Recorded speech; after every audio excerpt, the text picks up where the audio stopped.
I was 7 years old that summer in 1988. My best friend Dan had just turned 8 a few days earlier, and to celebrate, his parents had given him a brand new basketball.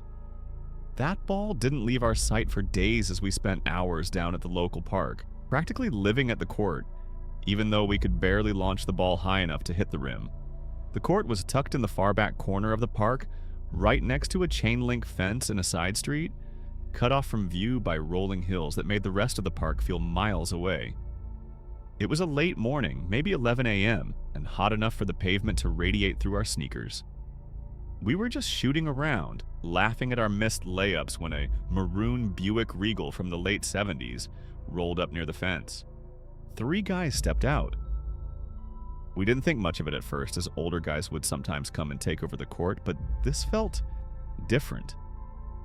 One of them walked around to the back entrance of the court, while another stepped in from the front. The third one just lingered near the fence. Dan and I moved to our half of the court, trying to stay out of their way, and then one of them walked up and snatched our ball. Without warning, he looked straight at us and said, "You're coming with me." Everything froze. Then, without hesitation, Dan and I bolted as instinct took over, but he caught Dan first. I didn't even make it halfway across the court before the guy hurled the basketball at me, hitting me square in the back and knocking me flat. My breath left my chest as I hit the pavement. Then I felt hands grabbing me, lifting me up and dragging me toward the Buick. At this point, we were both screaming, but no one was around. Not at that hour and not way back there. They shoved us into the back seat and 2 of the guys got in with us and slammed the door. The engine started and the car pulled away, and just like that, we were gone.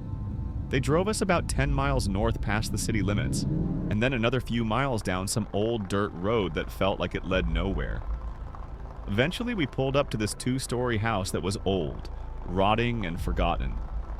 I remember the basement doors as those bulky kind that opened from the outside. They dragged us over and threw us down the steps and locked the door from above. It was pitch black and smelled like rot, like something died. I remember gagging. Dan luckily had one of those little squeeze flashlights he bought earlier that morning when we grabbed breakfast at the convenience store. It didn't do much, but it gave us just enough light to see around. The basement was full of dusty shelves, jars, and old canning supplies. We tried to force the doors open, but they wouldn't budge. You'd think fear would have set in fast, but honestly, I was more worried about getting in trouble for missing my check-in at home.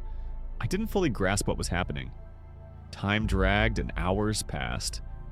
Then, as evening came, we heard a car pulling up. Then, another with yelling coming from outside. We heard the slam of the front door with footsteps above us that creaked on the wooden floorboards. We sat there frozen. Unfortunately, the flashlight was dying, and so we started to lose light. We were too scared to scream, as we thought if they knew we were awake, they'd come back down and that might be worse than the dark. As we fumbled around, we found a phone jack in the corner and a busted old rotary phone. On a wild hunch, Dan remembered a MacGyver episode where they dialed 911 by tapping the receiver with 9 short clicks. Pause, 1 click, pause, then 1 click. It took us nearly an hour, but eventually a voice answered. It was 911. We shouted into the phone explaining what happened and where we thought we were. The dispatcher stayed calm, asking for our name and our parents' contact info. Then she told us to find a place to hide and wait as help was coming. We hid in the corner, holding our breath and clutching that dying flashlight. Minutes passed by, but then we heard sirens. It was faint at first, but it grew louder, then they stopped. There was nothing but silence, and then all of a sudden there were tires on the gravel, and then we heard a voice on a loudspeaker. "Come out with your hands up! You are surrounded." Dan and I held each other tight because what if it wasn't the cops? Then out of nowhere we heard banging on the basement doors. We didn't move. Then the doors flew open with blinding lights pouring in. There were 3 officers with guns drawn, shouting down to us. They quickly identified us and rushed down, pulling us out into the cool night air. My legs barely worked and I was shaking. They then carried us to an unmarked police car. Inside was my mom, in the front seat, with Dan's mom in the back. Their faces looked like they had aged 10 years in a day.